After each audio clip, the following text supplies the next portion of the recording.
Ya, Assalamualaikum warahmatullahi wabarakatuh. Terima kasih kepada tuan-tuan puan-puan yang join live kita pada hari ini. Dan terima kasih juga kepada yang dah follow kita punya webinar daripada fasa 1. Ini kita dah anggap macam dah masuk fasa 2 lah. Kita pun cuba buat macam PPN lah, ada fasa 1, fasa 2. Tapi tak apa. Untuk fasa yang kedua ni, kita mulakan dengan satu tajuk. Kita buat macam talk show lah. Kita ada jemput Puan Saadah daripada kita di unit syariah lah, untuk kita bentang balik, ataupun mungkin ada sesetengah daripada kita yang um, rasa tajuk tentang saham ni halal atau haram pada sudut syariah macam mana, mungkin ada yang dah jelas, tapi mungkin pada yang baru nak masuk market ni, dia rasa satu kemusykilan ataupun satu persoalan yang perlu dijawab, boleh ke tak boleh. Yelah, sebab kadang-kadang kita kalau nak rujuk, mungkin kadang kita tengok dekat media sosial macam-macam pendapat keluar kejap, trading ni boleh ke tak boleh. Ada yang kata harus, ada yang kata haram, ada yang kaitkan dengan forex, yang kata forex tak boleh, saham pun mesti tak boleh sebab sama-sama trading. Ada yang kata saham boleh untuk trading tapi forex tak boleh. Ada yang kata bitcoin tak boleh. Jadinya ada banyak kekeliruan kat situ. Kat sini kita jemput Puan Saadah untuk bagi tahulah cerita dekat kita kenapa saham tu sendiri boleh didagangkan, dan kenapa ada certain yang tak boleh, dan mungkin nanti Puan Saadah boleh terangkan tentang daripada sudut syariahnya dan fatwa-fatwa yang sedia ada dekat Malaysia lah berkenaan trading saham. Silakan Puan Saadah. Okay, terima kasih. Bismillahirrahmanirrahim. Pertama sekali saya nak ucapkan terima kasih lah juga dekat Encik Hafiz yang berfokus lumus lah untuk mewujudkan webinar series ni, dan kali ni saya ditugaskan oleh beliau untuk membuat sharing berkenaan dengan penyaringan syariah, saham halal ataupun haram. So sebelum kita nak tahu apa status satu saham tu, boleh lah kalau kita boleh kena pasti dulu apa itu saham kan, baru kita boleh cerita tentang hukum. So basically saham tu adalah unit-unit pemilikan kepentingan ataupun ownership interest pemegangnya dalam sebuah syarikat atau aset kewangan yang memberi keuntungan sama rata kepada pemegangnya sekiranya sebuah syarikat mengisytiharkan keuntungannya dalam bentuk dividen. So saham ni ada dua jenis, satu saham biasa ataupun ordinary shares, dan yang kedua adalah preference shares lah ataupun saham keutamaan. So kedua-dua jenis saham ni berbeza dari segi, macam contoh saham keutamaan pun dia dah mention dari segi preference. So ada some privileges yang diberikan kepada pemegang saham keutamaan ni, macam contoh dari segi kalau ada dividend payment dia akan dapat dulu, baru distribution of dividend tu akan diberi kepada ordinary shares dan sebagainya lah. Kalau berlaku penutupan syarikat pun kebiasaannya penjualan aset tu dia akan diutamakan kepada preference shareholders dulu. Okay, seterusnya kita pergi kepada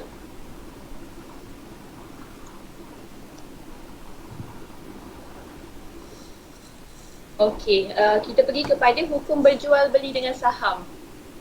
So tadi kita dah dapat tahu sebenarnya saham ni adalah kita macam seolah kita beli, kita memiliki satu syarikat tu, walaupun kita rasa macam mungkin kita beli satu lot bersamaan dengan 100 unit kecil kan, macam seolah aku ni betul ke boleh jadi shareholder kan, walaupun kita beli saham kan. Tapi itulah hakikatnya, walaupun kita mungkin bukanlah founder kepada sesuatu company tu yang membangunkan sesuatu syarikat, tapi bila satu syarikat tu yang mana sahamnya telah diapungkan dekat bursa dan kita beli, kita pun dikira sebagai shareholders, ataupun dalam konsep syariahnya dia ada unsur musyarakah lah dekat situ, kita jadi partner kan. Walaupun kita rasa mungkin contribution kita tu kecil, tapi tetaplah elemen syariah iaitu musyarakah tu sendiri diambil kira.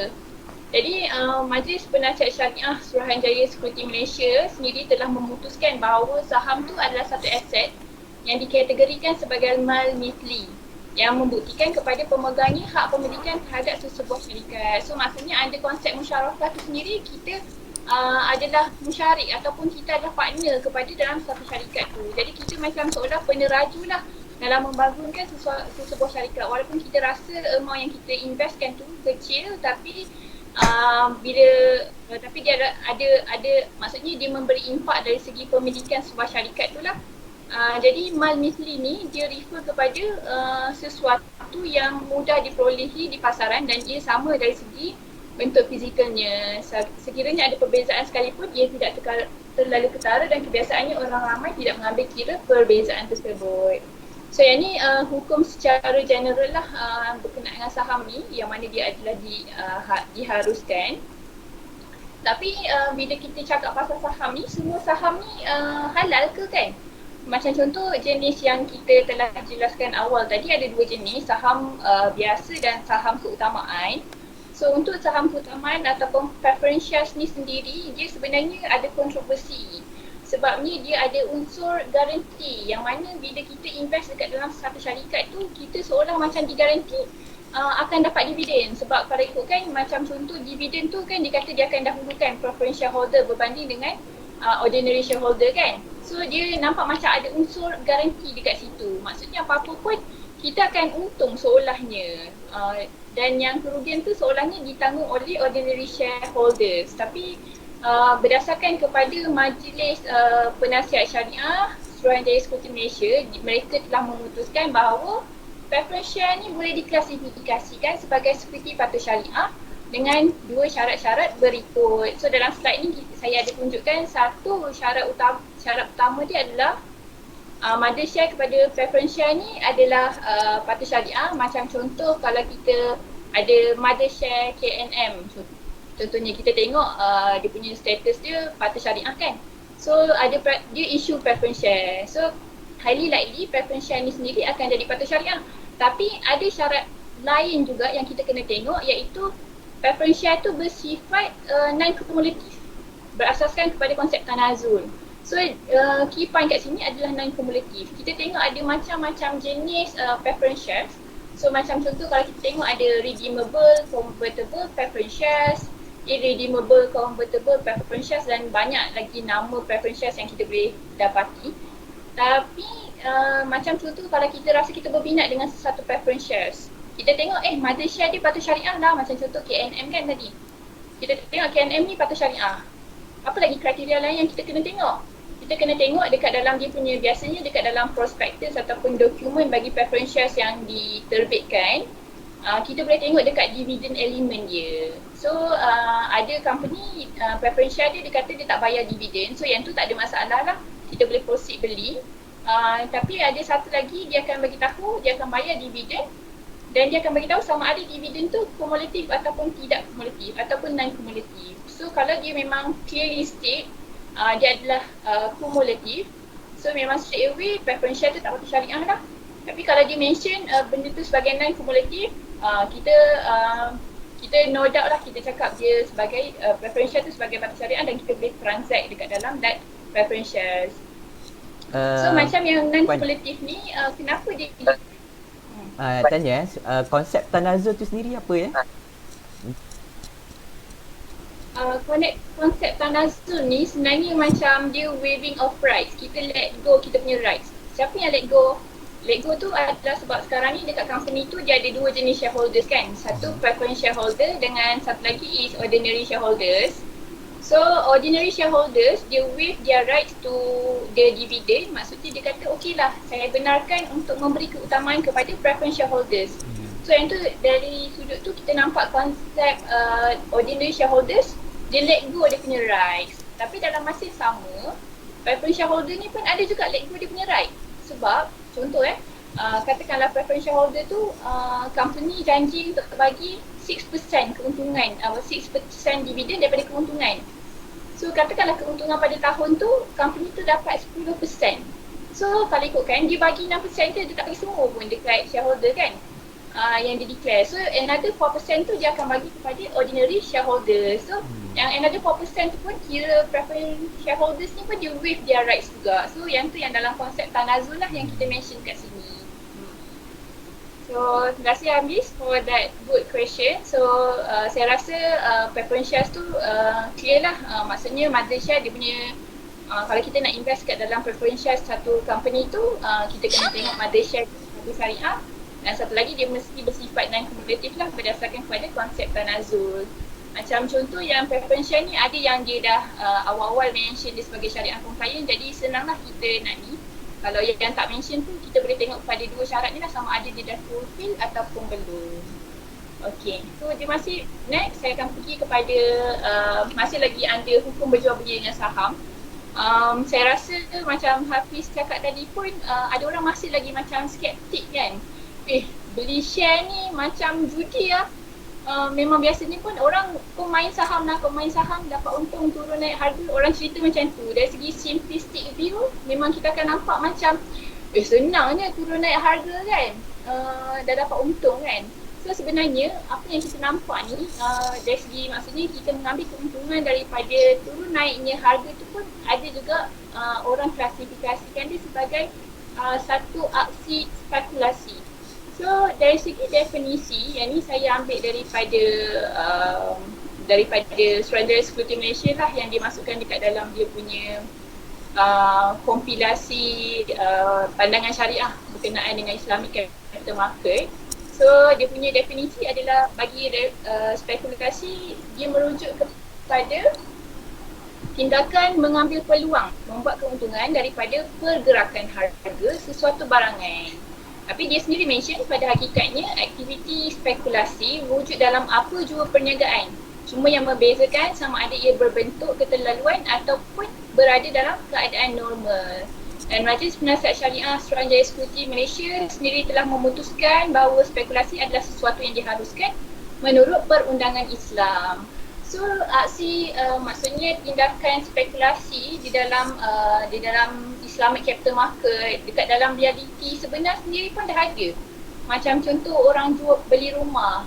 Ada je kan orang beli rumah for investment. Contoh kita rasa another few days rumahnya akan naik lah. Itu pun spekulasi juga. Maksudnya kita kita memikirkan bahawa kita akan dapat untung dari perbezaan harga yang semasa kita beli dan semasa kita jual. So yang tak ada spekulasi. Adakah dikira sebagai kita beli rumah tu macam kita judi? Tak semestinya kan.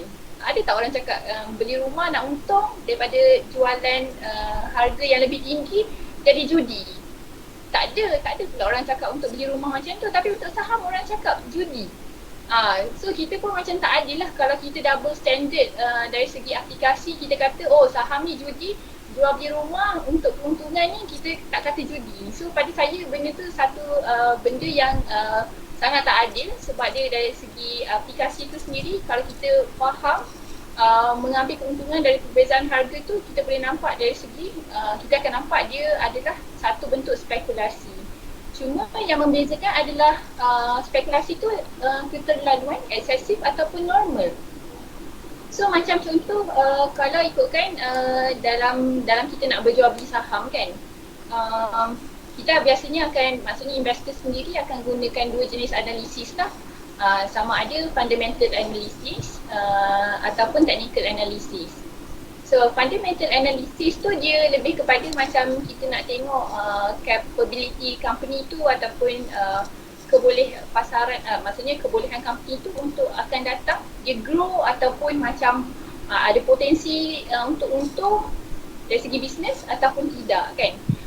Dan yang analisis kedua iaitu technical analysis tu sendiri, dia actually berdasarkan kepada supply dan demand ataupun behavior market tu sendiri. Dan dua-dua analisis ni adalah widely known, yang mana analisis ini diterima pakai oleh semua jenis investors. Ikutlah dia nak guna fundamental ke, dia nak guna technical ke, apa ke kan.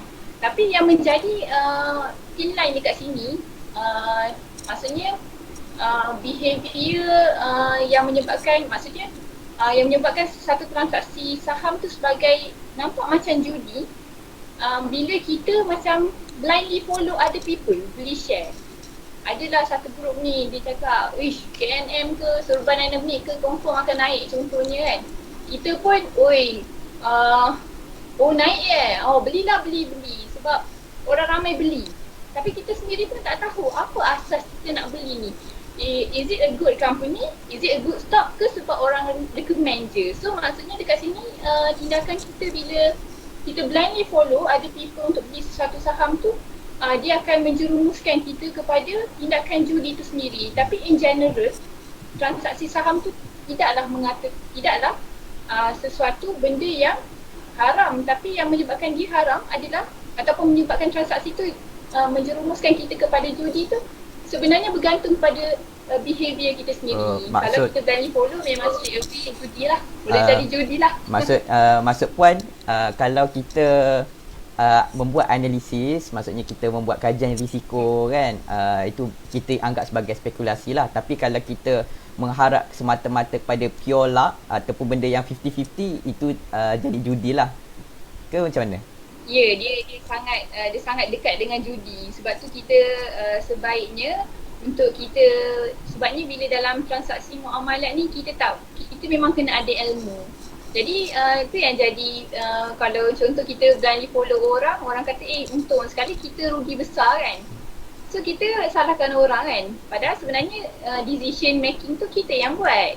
So memang dia spekulasi dengan judi ni quite thin, dia ada thin line jugalah grey area. Orang mungkin boleh salah faham macam spekulasi ni macam judi. Tapi sebenarnya as long as kita buat tanpa ada basis, dia sangat dekat untuk kita untuk menjerumuskan transaksi tu lebih dekat dengan judi. Maksudnya tapi in general maksudnya kat sini boleh je jadi seseorang tu dia beli saham yang patuh syariah, maknanya counter dia beli tu dah syariah dah, tetapi perbuatan dia pula pure luck, tak buat analisis tu, main masuk je, itu pula dah dikira judi. Maksudnya saham dah halal, perbuatan pula haram. Dia sebenarnya dia yelah betul lah, maksudnya niat kita dah baik dah, kita beli share yang patut syariah. Tapi sebenarnya dari segi behavior tu, niat kita tu memang purely luck. So yang tu memang kita, saya pun tak boleh nak deny kewujudan unsur judi dekat situ. Jadi sebenarnya salah faham orang ramai ni yang mengatakan jual beli saham dekat pasaran modal ni sebagai judi tu sebenarnya adalah disebabkan tindakan kita sendiri.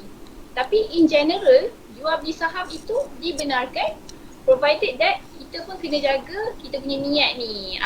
Ada tak basis nak beli share?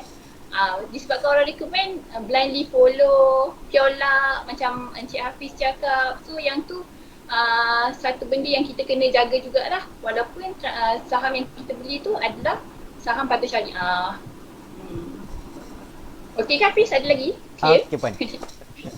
Okey, so macam contoh yang dekat perenggan terakhir ni saya highlight juga, anggapan judi atau tidak bergantung kepada perilaku individu yang melakukan transaksi dalam pasaran lah serta niat mereka.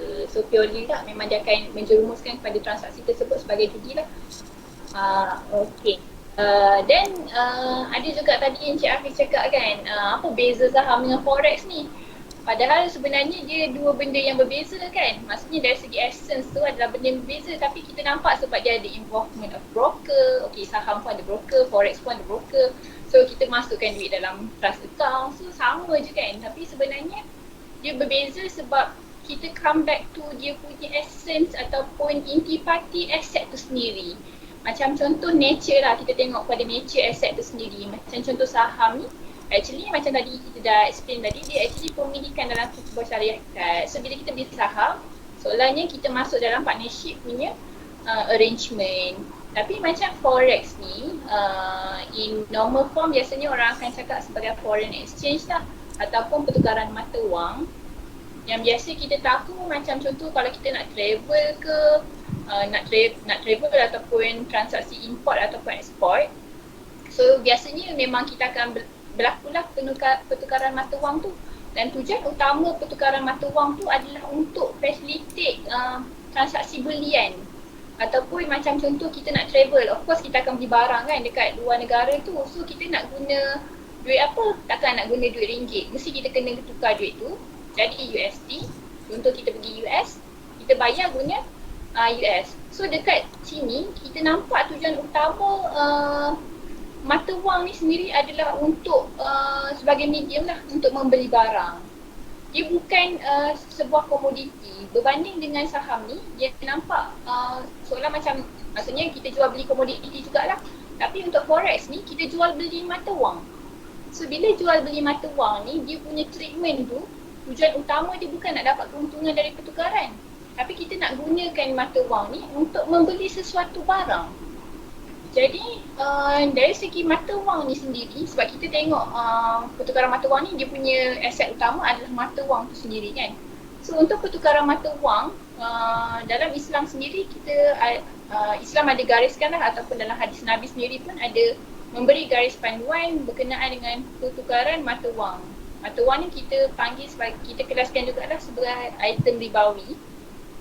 So syarat yang dijelaskan dalam hadis Nabi pada ketika itu adalah ada dua syarat. Yang pertama, kalau mata wang yang sama, macam contoh ringgit Malaysia tukar dengan ringgit Malaysia, macam contoh kita selalu buat lah kan, duit kertas RM10 tukar dengan duit shilling RM10. So yang tu dia kena, syarat dia adalah mesti sama nilai. RM10 duit Malaysia yang kertas tu tukar dengan shilling mesti RM10 juga. Jangan kurang, jangan lebih. Dia akan jadi unsur riba. Itu kalau sama jenis. Dan syarat kedua adalah penyerahan tu mesti dibuat secara terus. Dan tu juga, ataupun orang panggil penyerahan secara lani. Itu kalau untuk mata wang yang sama jenis. Tapi untuk mata wang yang lain jenis ni, macam contoh ringgit Malaysia tukar dengan USD. So of course lah kita nak meletakkan syarat sama nilai macam tak adil kan. So syarat tu dah tak ada lah untuk yang ni. Cuma syarat yang perlu dijaga adalah penyerahan.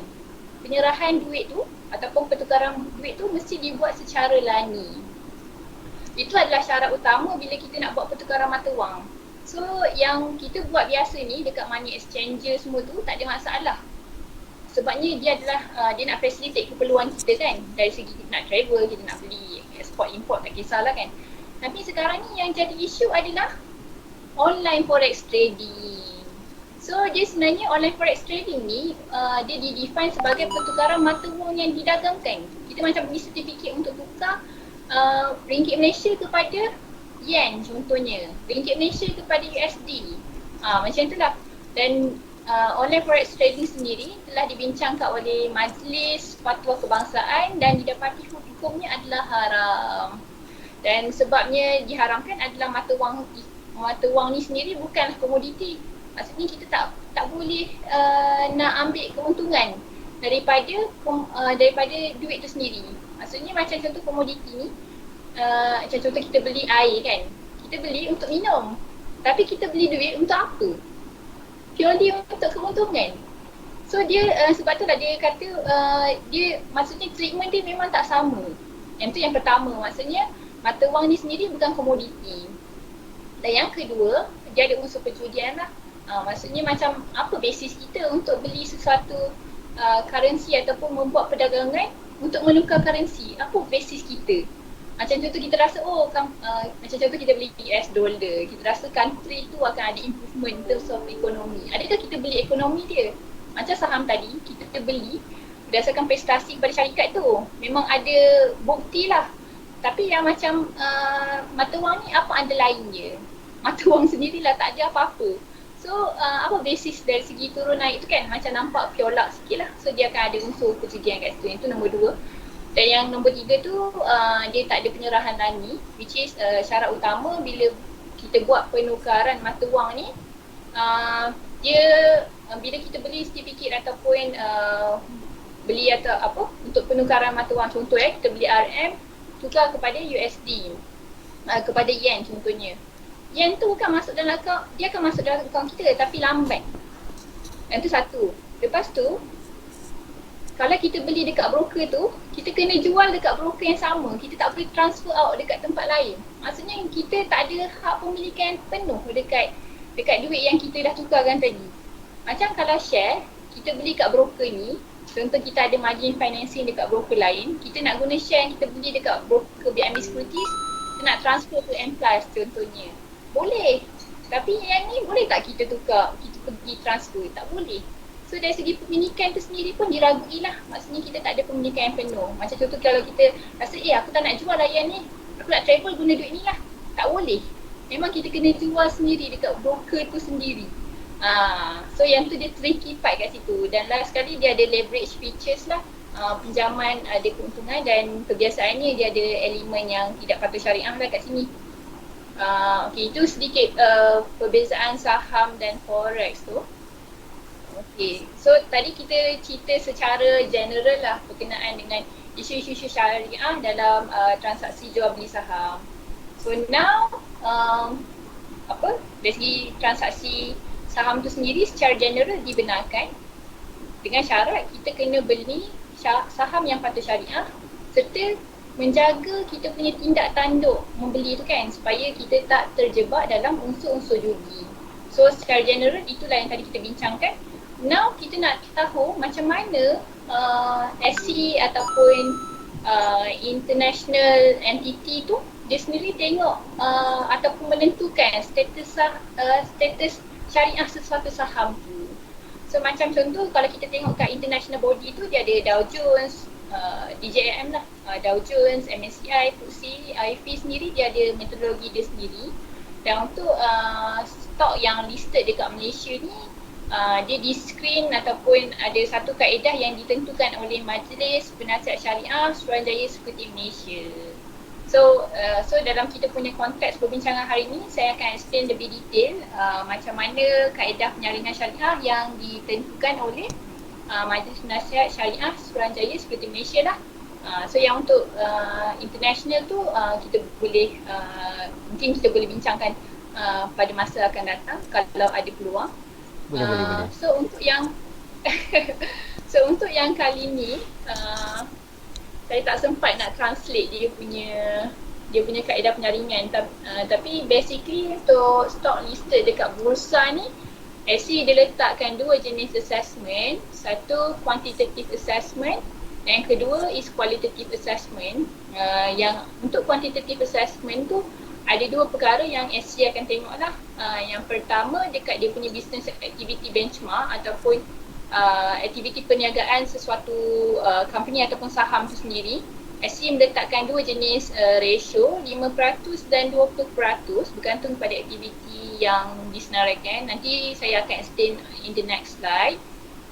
Quantitative assessment yang kedua ni dia akan tengok dari segi financial ratio benchmark. So financial ratio benchmark ni dia mengambil kira cash yang diletakkan dekat dalam conventional bank yang pertama mesti tidak melebihi 33% yang ditetapkan ni.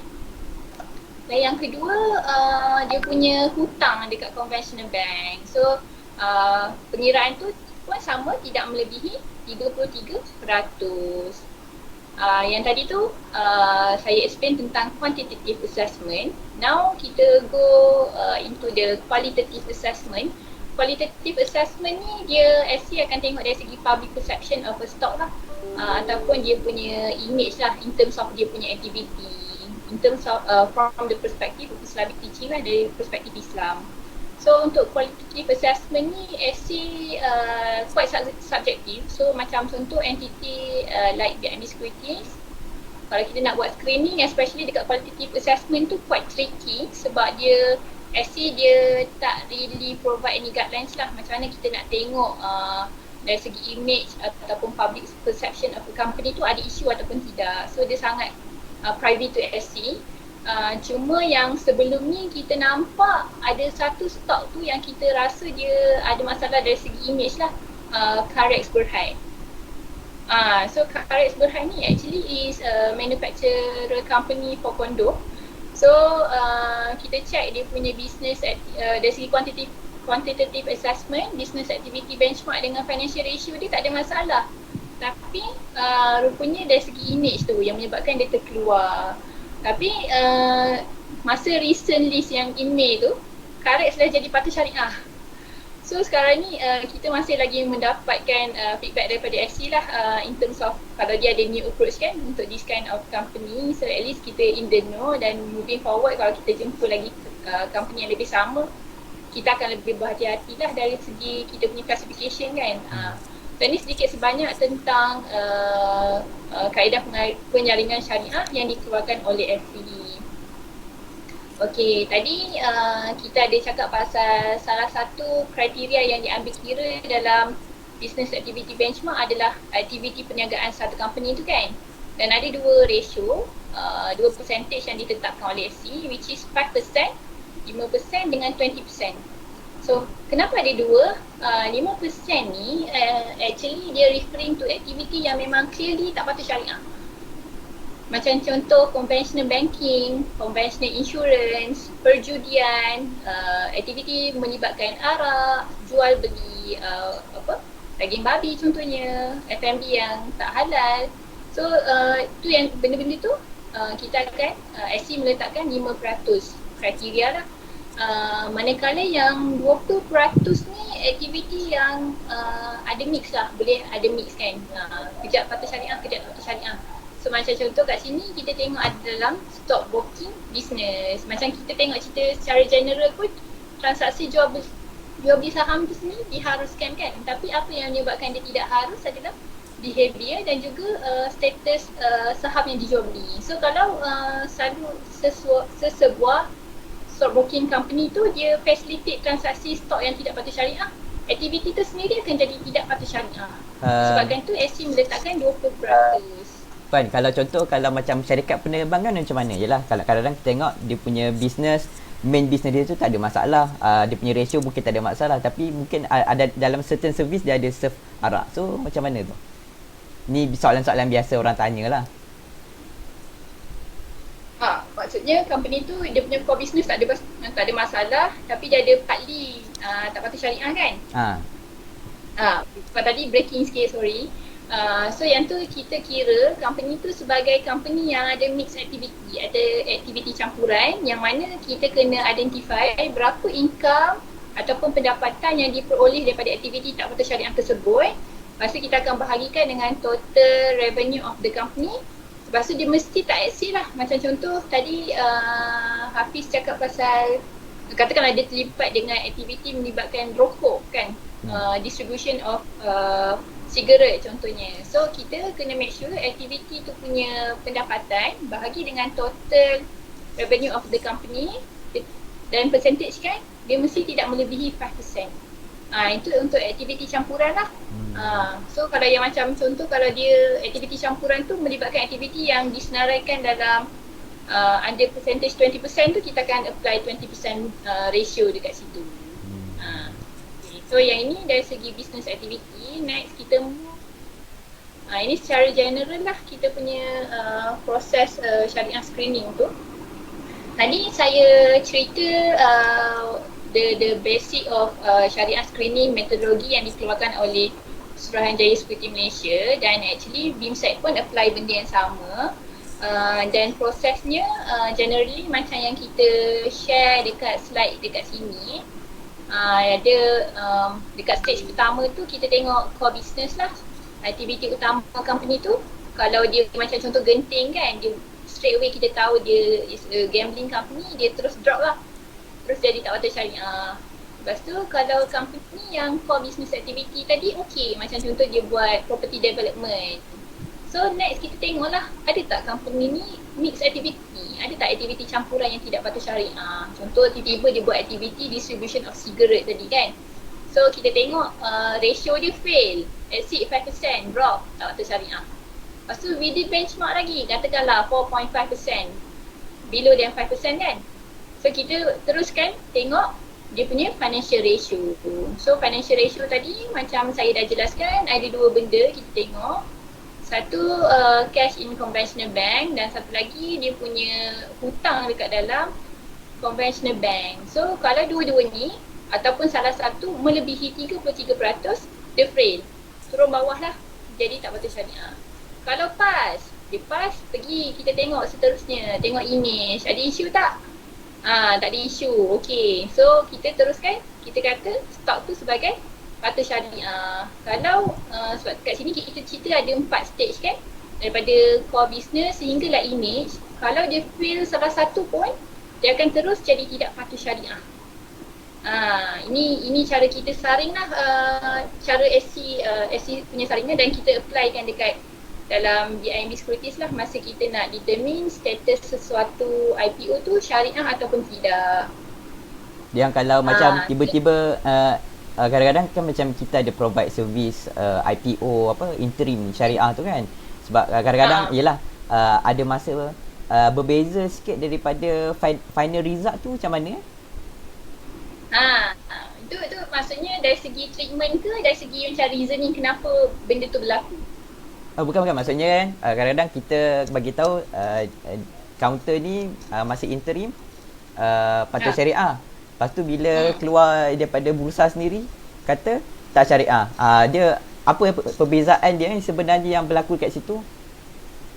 Okey. So yang tu sebenarnya kita nak cerita sikit lah perbezaan tu mainly sebab macam contoh yang entity yang akan screen sesuatu IPO ataupun public listed company tu sebagai, dan dia mengatakan satu company ataupun saham tu syariah ataupun tidak adalah SC. Dia adalah organisasi utamalah yang akan menentukan satu saham ataupun IPO tu patut syariah ataupun tidak.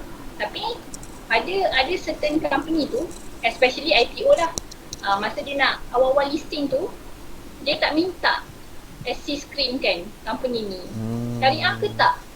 So bila dia tak ada status, kita tak boleh cakap tak ada status terus tak syariah kan.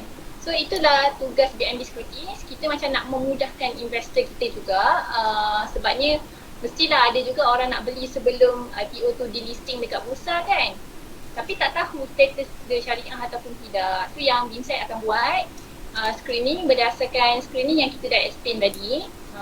Kita apply apa yang SC dah keluarkan.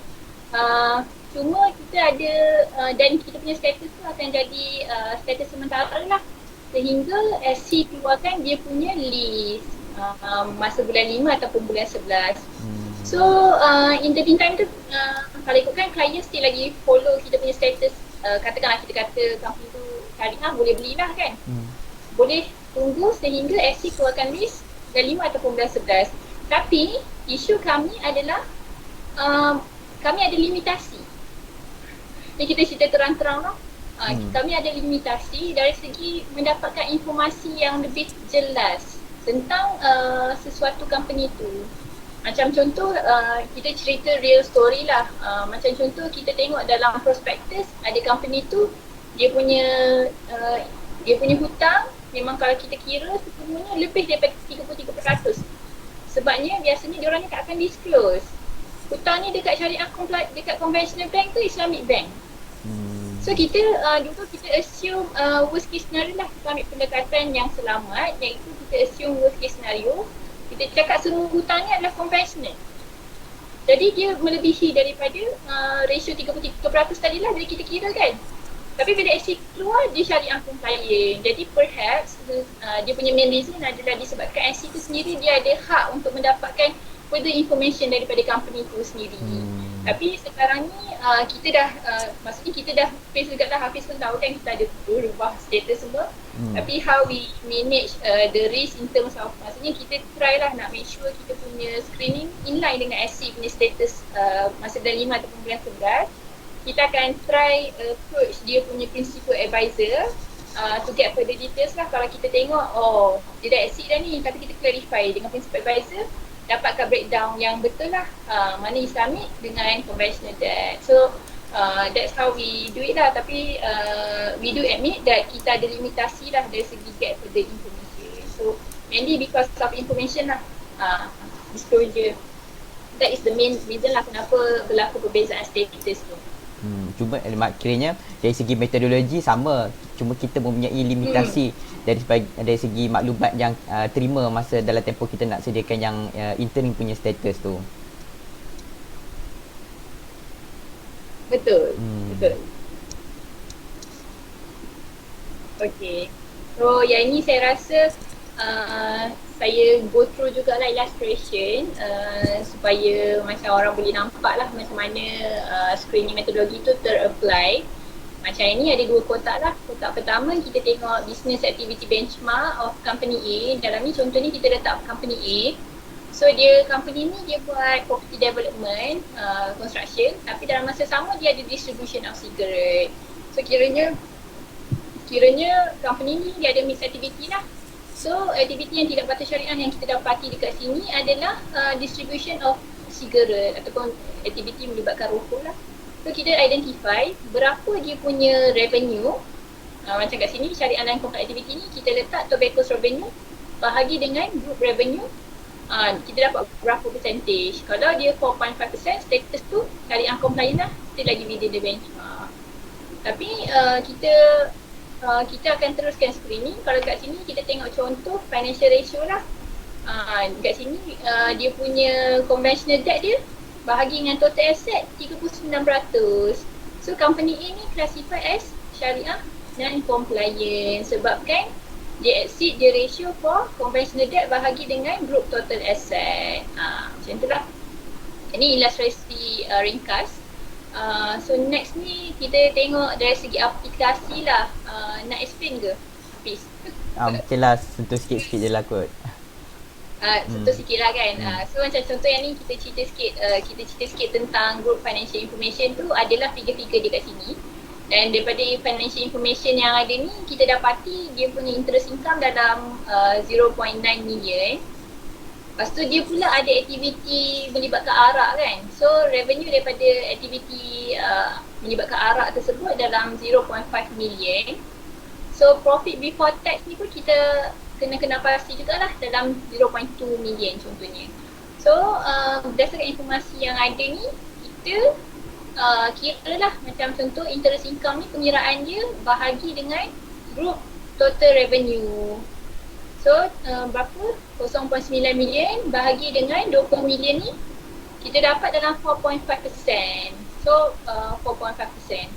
Lepas tu untuk revenue daripada liquor 0.5 million bahagi dengan group total turnover which is 20 juta tadi dapat 2.5%. So dua-dua aktiviti ni dia punya benchmark yang apply adalah 5% dan kita tambahkan kedua-dua ni dapat 7%. So ini dia exceed, jadi non-compliant. Dan untuk financial ratio pula kita tengok dia punya cash. Kalau kat sini cash tu kita tengok lah total cash ni katakanlah memang kita dah confirm lah kan. Dia conventional cash in conventional bank. So 20 juta bahagi dengan total asset dalam 80 juta ni kita dapat 25%. Bawah daripada 33% tadi. Untuk hutang in conventional bank lah.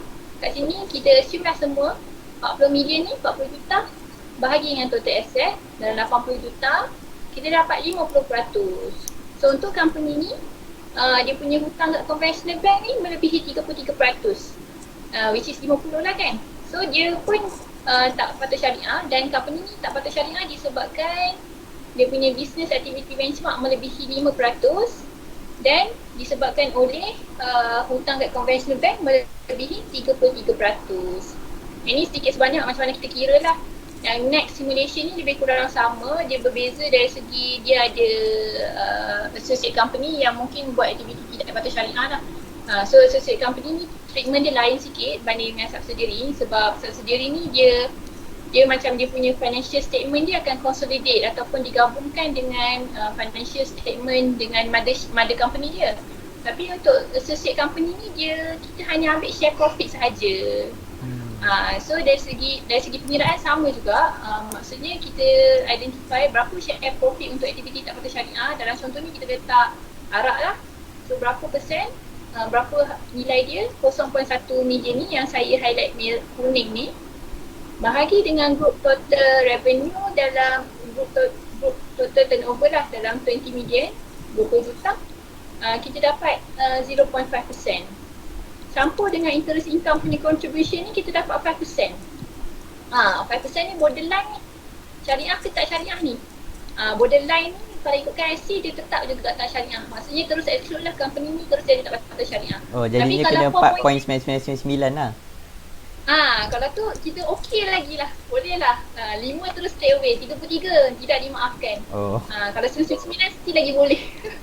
Tapi itulah yang tu kalau kita nak ambil langkah berhati-hati pun boleh lah kan. Maksudnya kita akan ada internal consideration. So far tak jumpa lagi.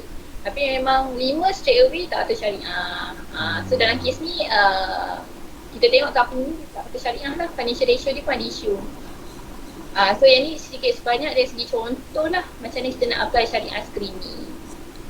So yang ni walaupun kalau ikutkan dari segi syariah screening metodologi tu saya dah selesai. Cuma yang ni sedikit information lah kepada semua investors ataupun follower BNB Securities ni. SC ataupun Suruhanjaya Security Malaysia ni dia akan keluarkan senarai saham patut syariah tu sebanyak 2 kali dalam setahun, iaitu Mei dan November. Tapi untuk keluarkan list ni, SC akan refer ataupun dia merujuk kepada laporan tahunan syarikat yang telah diaudit ataupun company's annual audited report yang diterbitkan di website bursa. Berdasarkan kepada cut off date yang saya tunjuk dalam table ni, macam contoh SC nak keluarkan list ini, cut off date untuk annual report yang dia akan access adalah 31 Mac. Macam contoh, katakanlah tuan-puan ada beli share, katakanlah dia punya annual report tu ended 31 bulan 12. Kalau ikutkan sempatlah kot dia punya report tu keluar sebelum 31/5 kan, 31 bulan 3.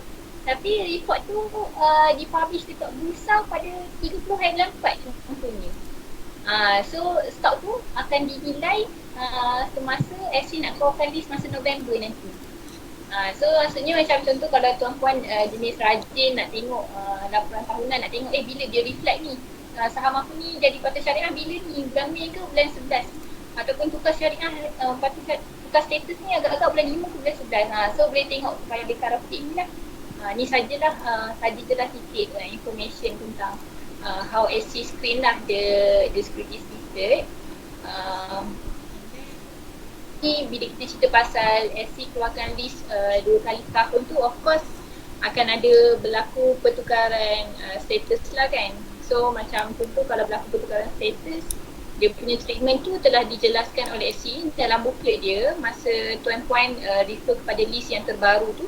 Boleh tengok dekat dalam situ dia punya guideline. Tapi kalau untuk status yang katakanlah asal tu stok tu patut syariah, kemudian keluar list pada bulan 5 dia jadi tak patut syariah. So untuk treatment tu nak pegang ke nak jual ke, yang tu refer kepada sama ada tuan-puan dalam untung ataupun rugi lah. Kalau macam contoh tuan-puan beli share pada masa dia patut syariah RM1. Lepas tu masa bulan 5 keluar list dia jadi RM1.5 untung kan. So memang straight away suruh jual lah. Tapi dari segi keuntungan tu kita kena tengok berapa yang kita boleh maksudnya adakah 50 sen tu kena channel kat charity? Tak. SC dia adil lah dalam membuat guideline tu. Dia katakanlah tuan-puan beli share tu harga RM1. Masa announce list tu harga jadi RM1.5. 50 sen tu nak channel ke? Tak. Kita tengok dulu bila tuan-puan dispose tu harga berapa? Katakanlah dispose harga RM1.7. So ada untung 70 sen in total. Jadi yang tuan-puan boleh simpan adalah 50 sen sebab kita ambil kita kalau ikutkan IC kata boleh ambil keuntungan berdasarkan harga semasa list dikeluarkan 50 sen. So 20 sen lagi kena bagi dekat charity. Yang tu dari segi kalau saham yang kita beli tu in gain lah. Kalau dia in loss boleh pegang sehingga boleh recover balik investment cost. Macam contoh beli RM1, masa list keluar harga 50 sen. So rasa macam company ni bagus lah nak pegang kan, boleh pegang sehingga kita boleh recover balik kita punya investment cost ke RM1 tadi lah. So whatever dividend yang kita dapat tu pun kita boleh terima sehingga kita boleh recover balik RM1 tersebut. So whatever warrant pun boleh terima lah as long as saham tu masih lagi di bawah kos pelaburan. Itulah in general treatment bagi saham patut syariah tukar jadi saham tidak patut syariah. So kira that's all lah untuk saya punya pembentangan pada hari ini lah. Saya serahkan pada Hafiz untuk sesi soal jawab tu. Okey Puan, ni ada satu soalan ni. Ini berkaitan yang awal-awal tadi tu yang pasal spekulasi dengan judi. Dia kata kalau kan kata yang pasal ikut-ikut orang tu kan. Okey, so sekarang ni macam contoh kalau macam sekarang dah ada servis AI kan, maknanya kita subscribe kepada certain robot ke ataupun algoritma ke untuk bagi kita buy signal dengan set signal. So kalau macam tu macam mana? Macam kita sendiri pun ada robot saham kan untuk jadi tricky kat soalan tu. Tricky lah soalan tu. Tapi kalau ikutkan kita pun dah address benda ni dekat kita punya Syariah Advisory Committee of Dynamic Securities. Cuma untuk current robot trading yang kita offer ni, which is e-Sentry ni, dia tak totally 100% kita rely dekat robot ni lah. Maksudnya whatever it is, dia berdasarkan kepada parameter yang kita buat. Yang mana kita akan, of course kita akan tetapkan parameter yang baik lah kan. Maksudnya share, kita nak share yang macam mana. Of course lah kita nak share yang bagus-bagus kan. So dia akan identify berdasarkan kepada kriteria yang kita letakkan ataupun kriteria, of course kriteria yang bagus-bagus yang kita tetapkan, dan dia akan pilih stok yang patut syariah selain daripada kriteria yang bagus-bagus ni, dan dia akan turn into transaction for us for the selected stock lah. So dalam case ni sebenarnya robot ni pun dia ada unsur analisis lah. Cuma analisis tu tidak dibuat oleh kita tapi dibuat oleh robot tersebut. Kita macam delegate that function kepada robot tersebut. Jadi pada saya, jadi tak ada masalah dari segi kita menggunakan robot ni. Dia pun bukannya macam pure je dia ambil je mana-mana stok. Dia pun berdasarkan kepada kriteria stok yang bagus yang dia akan beli. Jadi ada dari segi robot ni sendiri, dia pun ada kriteria yang akan tengok dari segi analisis, betul Hafiz tolong betulkan angka salah-salah. Betul-betul. Dia akan berdasarkan kepada kriteria-kriteria yang bagus ni. Cuma kita meminta dia punya expertise lah untuk belikan bagi pihak kita. Jadi pada saya tidak ada masalah lah untuk robot trade membeli saham yang patut syariah. Dan elemen judi tu pada saya tidak ada lah. Okey. Lepas tu satu lagi ni, saya rasa menarik juga soalan dia ni. Kenapa untuk benchmark guna 5%, 20%, 33%? Kenapa tak guna other numbers? Yang ni tricky sangat. Dia sebenarnya saya pun tak ingat sangat, tapi yang macam one third tu sebenarnya dia refer kepada ada satu hadis pewarisan lah sebenarnya. Tapi dia tidak di-explain secara jelas kenapa dia ambil 33%, tapi yang berdasarkan syariah scholars yang kebanyakan ni memang dia akan cakap salah satu sebab ni yang 33% salah satu sebabnya dia berdasarkan kepada hadis pewarisan yang mana kalau kita nak bagi harta kita kepada orang yang bukan waris kita, yang paling maksimum adalah 1/3 lah, 33% tu. So mungkin dari segi ijtihad tu dikiaskan bagi menentukan benchmark 33% tu berdasarkan hadis tersebut, yang tu untuk financial ratio. Untuk yang macam 5 dengan 20% tu sebenarnya dia ada satu kalau tak salah saya hadis ataupun pandangan ulama yang menentukan bahawa maksudnya dia ada standard dia, macam contoh 5% tu untuk certain activity. Tapi yang tu saya kena check balik. Tapi seingat saya memang ada kaul ulama ataupun hadis tu sendiri yang menetapkan certain activity boleh dikira sebagai acceptable tu. Dia ada kalau dari segi Arab dia panggil usyur, ada yang 20%. So macam contoh seingat saya yang saya tengok ada kaul ulama tu sendiri, macam real estate dia letak 20%. So dari spesies, cuma benda tu tidak diwar-warkan secara meluas lah. So kita setakat ni yang saya dengar-dengar dan saya pernah merujuk, itulah setakat ni yang saya boleh share lah buat masa ni. Nanti kalau Encik nak tahu lebih lanjut boleh je lah contact kita punya helpdesk. Mungkin kita orang boleh provide more info ataupun provide more details lah untuk yang baru saya cakapkan tadi, hadis ataupun kaul ulama. Tapi seingat saya memang ada. Okey, lepas tu ada satu lagi ni, dia kata macam mana kalau untung bisnes tu melibatkan arak tahun tu 5%, lepas tu tiba-tiba terlebih pula. Tapi rasanya ni yang berkaitan dengan yang 2 kali setahun tu kan? Betul. Dia macam contoh kalau katakanlah pada waktu yang Cik bertanya ni beli, katakanlah memang dah tahu company tu ada buat aktiviti melibatkan arak kan. So pada waktu tu SC berdasarkan annual audited statement yang terlatest. So katakanlah macam contoh bulan 5 2021 ni dia berdasarkan financial statement 2020 kan, dah reflect bulan 5 kan. So bila dia berubah tu, apa-apa pun dia akan reflect berdasarkan latest annual auditor report tu. Jadi dia akan apa-apa pun dia akan reflect, cuma lambat ataupun cepat lah. Tu yang tadi penting ni yang saya share pasal karaoke tu. Okey. So maksudnya memang jangan risaulah, memang kiranya AC akan apa tu 2 kali setahun akan keluarkan status berdasarkan annual report lah.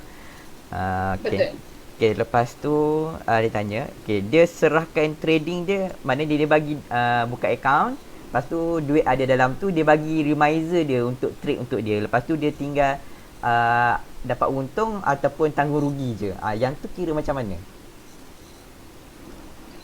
Yang tu berdasarkan macam robot trade tadilah, delegation of power tu lah.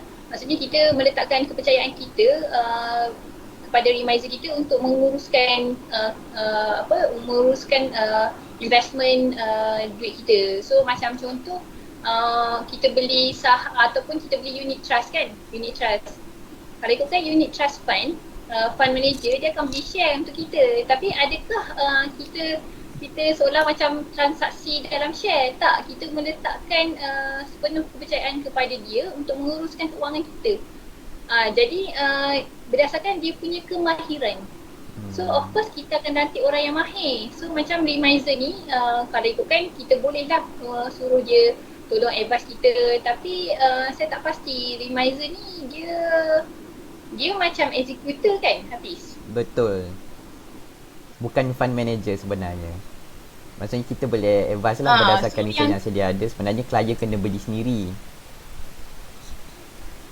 So kalau ikutkan klien kena beli sendiri lah. Tapi pada saya dalam maksudnya reminder ni tak adalah kita letak, maksudnya kita tak adalah cakap kau beli je lah apa-apa yang aku nak. Belilah apa-apa yang sesuai. Tapi dalam masa yang sama dari segi liability tu bukanlah salah reminder kalau dia rugi. Ketatlah liability tu dekat kita, investor. So kita sebagai investor pun kena ambil tahu juga apa yang reminder tu buat. Macam tu lah supaya kita tak adalah rasa frust bila rugi. Sebab reminder tu ketatlah juga manusia yang mungkin dari segi expert dia sangat expert. Tapi mungkin judgement dia pun akan ada. Of course lah kita manusia kan, judgement kita mungkin salah ataupun betul. So dari segi reminder tu pada saya kita kena ada involvement jugalah, ambil tahu jugalah apa reminder tu beli. Janganlah betul-betul bagi dia je. Okey. Lepas tu ni ada Encik Amar ni tanya, apa beza robot trader dengan human trader dari segi delegate analysis? Contoh kalau kita ke orang pun kita delegate analysis pada orang tu. Lepas tu contohnya macam kita ikut, macam kita ada research punya report, kita kalau macam retail ada bagi trading signal. So kalau macam tu macam mana? Kita just ikut-ikut orang ke macam mana isu dia?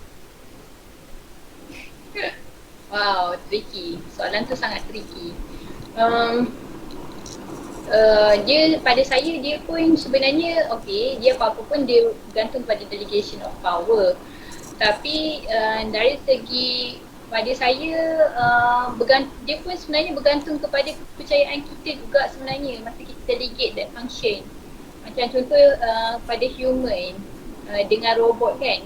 Macam robot dia dah diprogramkan,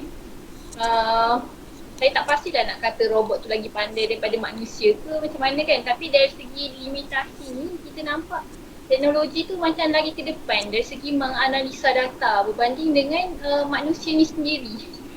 So pada saya benda yang sama, cuba bergantung kepada kepercayaan kita lah. Sama ada kita lebih percaya pada manusia ataupun kepada robot tu sendiri. Jawab tak soalan tu rasanya? Saya rasa dia maksudkan dia macam ni. Sebab macam kita kata kita tak boleh melulu kan. Melulu.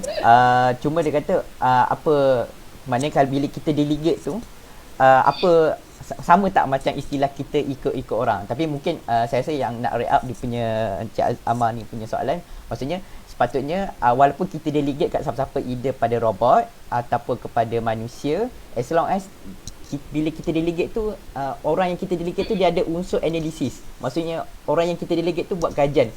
Maknanya bukan kita delegate orang tu untuk berjudi, tapi kita delegate untuk orang tu untuk buat analisis, untuk bagi kita signal. So saya rasa isu dia dekat situ. Kan macam mana Puan Sada? Betul.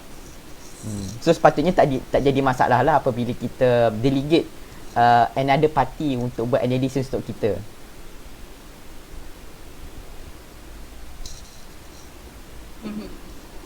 Oh, okay. Dia as long as ada kewujudan analisis tu dan kita rasa berdasarkan fact yang dia dah senaraikan dekat kita kan. Of course kita yang kena buat decision lah. So kalau kita rasa secure dan selamat berdasarkan analisis yang ada, of course kita tak jadi, maksudnya kita tak ada lah unsur melulu ataupun kita ikut-ikut keputusan orang untuk beli satu saham. So basically dia isu ni lah kot. Dia isu kita delegate third party untuk berjidi untuk kita ataupun kita delegate orang tu untuk analisis untuk kita. So the thin line dekat situ lah kot. Yes, betul. Okay. So okay, satu lagi dia kata untuk saham yang secara tiba-tiba diumumkan tidak syariah compliant, adakah kita boleh consider untuk tolak charges semasa jual beli saham tersebut? So kan macam ada charges kan. So charges tu contohnya dia untung kan, kata tadi untung 5%. Lepas tu ada charges. Charges tu dikira macam mana? Lain ke tak? Investment cost. Investment cost. Kita boleh net off untuk cover cost yang untuk kita jual ataupun belilah. So maksudnya kita ambil net figure lah, bukan the whole amount. Okay, net lah tak termasuk charges Okay. Ni saya rasa soalan last lah kot untuk kita punya sesi hari ni. Dia kata ni mungkin berbalik pada yang forex saja. Ada yang kata trade forex ni halal jika ada analisa. So apa pendapat puan?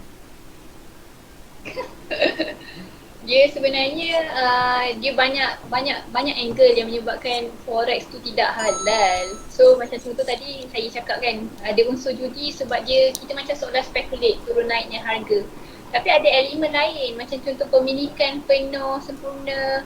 Lepas tu dari segi transaksi mata wang tu sendiri, adakah broker tu sendiri dia melihat syarat-syarat yang Rasulullah sendiri dah highlight kan. Kalau dia tak syariah compliant walaupun ada analisis, tapi dia tak observe requirement on lani ataupun on the spot tu, pun tetap juga tak patut syariah. Melainkan kalau memang kita tahu broker ni dah jaga semua angle yang menyebabkan dia tidak patut syariah, InsyaAllah one day forex trading boleh jadi patut syariah. Tapi at this moment the mechanism it's not allowed for us to trade in forex. Sebabnya ada elemen-elemen yang saya dah highlightkan awal tadi yang menyebabkan dia tidak patut syariah. Bukan hanya dari segi analisis sahaja. So maksudnya kalau dari segi trading dia bukan, maksudnya forex ni bukan isu pada hukum trading tu yang kita kata antara judi dengan spekulasi, tetapi dia ada isu pada instrumen tu sendiri. Betul. Okay, harap boleh menjawab soalan yang Cik Amal lah. Okay, saya rasa sebab kita pun dah target kita buat sesi ni dengan soal jawab untuk sejam ni, sekarang pun dah pukul 12. Saya rasa sekiranya ada apa-apa lagi soalan, boleh just try drop dekat kita punya komen. Nanti kita akan try to get back lah dengan mungkin jawapan bertulis. Dah macam parlimen pula, ada jawapan lisan dengan jawapan bertulis. Okay, tapi tak apa. Nanti kita try tengok lah, entertain mana yang kita mampu. Kita akan jawab secepat mungkin lah. Okay, terima kasih kepada Puan Saadah dengan untuk sesi hari ini. Okay, sebelum saya rasa untuk kita habiskan sesi hari ini dan buat sedikit conclusion, mungkin saya rasa elok juga Puan Saadah ambil kesempatan ni. Mungkin boleh cerita sikit just apa lagi selain maknanya unit Puan lah, selain kita bagi servis IPO punya interim syariah status, kita buat apa lagi, screening dan sebagainya. Apa mungkin kat sini yang tengok ni sebagai berminat dengan unit Puan punya servis?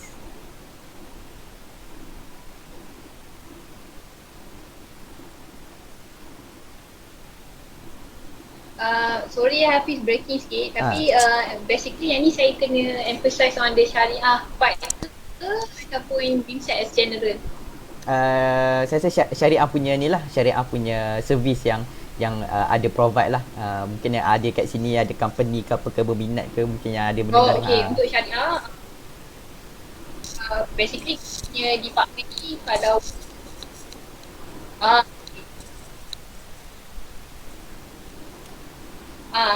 sorry dah breaking sikit, tapi saya in general saya dapat lah, maksudnya mungkin saya boleh share sikit dari segi khidmat bagi melibatkan syariah. So mainly untuk kita punya retail client, mainly yang biasa orang akan refer kat kita adalah data syariah ICO tu sendiri lah.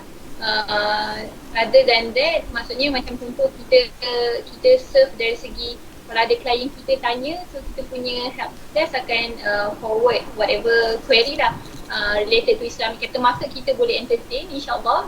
Hantar je email ke apa benda, so our help desk team akan forward that question to us. So kita akan try our best lah untuk entertain soalan yang disampaikan. Yang tu yang pertama dan yang kedua. Other than that, kita orang punya main activities melibatkan providing Sharia advisory services. Kalau ada antara kita punya investor sendiri, ada syarikat ataupun ada apa-apa yang memerlukan khidmat syariah daripada BME Securities, boleh je hantar email, tapi saya rasa boleh je through kita punya helpdesk team, so dia akan forward. So that dan currently kita ada advice beberapa company lah, PLC company, ada juga money lending company dan juga unit trust ataupun fund management companies lah in our portfolio. So I think that's all from Syariah team lah in terms of providing the service. Dan in terms of other services, mungkin Hafiz sendiri pun dah explain lah yang kita ada margin financing. In terms of structuring margin financing to be Syariah compliant is our team lah. Is our team Syariah. Lepas tu looking at new possibility, macam contoh kalau tiba-tiba company nak guna AI ke apa ke, so that's our team punya responsibility lah, nak look to at the mechanism whether Syariah compliant ataupun tidak. Itu jadilah. So kalau ada kita punya investors berminat nak tahu lebih lanjut, boleh je drop any question atau query to our helpdesk team. Okey. Terima kasih Puan Saadah dengan daripada ni lah, daripada kita punya unit syariah. Dan terima kasih kepada tuan-tuan dan puan-puan yang join kita punya live hari ni. Dan sekiranya ada soalan lanjut, macam biasa drop dekat kita punya komen lah, nanti kita akan cuba entertain. So insyaAllah pada webinar akan datang, kita akan buat tentang ni lah, basic analisis saham sebab macam kita dah bincang hari ni tentang spekulasi dengan judi dan sebagainya, tentang hukum tentang trading, harus dan sebagainya. So kita bawa kepada next topic next week pada hari Sabtu 24 Julai, kita cerita tentang asas analisis saham. So mungkin kat sini agak bagi gambaran lah, macam yang Puan Saadah cerita tadi, technical analysis dengan fundamental analysis. Kat sini kita akan tengok macam mana untuk membezakan dalam grey area tu, sama ada kita mengalah kepada arah judi ataupun kita membuat analisis untuk trading saham. So insyaAllah kita jumpa minggu depan. Terima kasih kepada semua. Assalamualaikum warahmatullahi wabarakatuh. Waalaikumsalam. Terima kasih. Terima kasih Puan.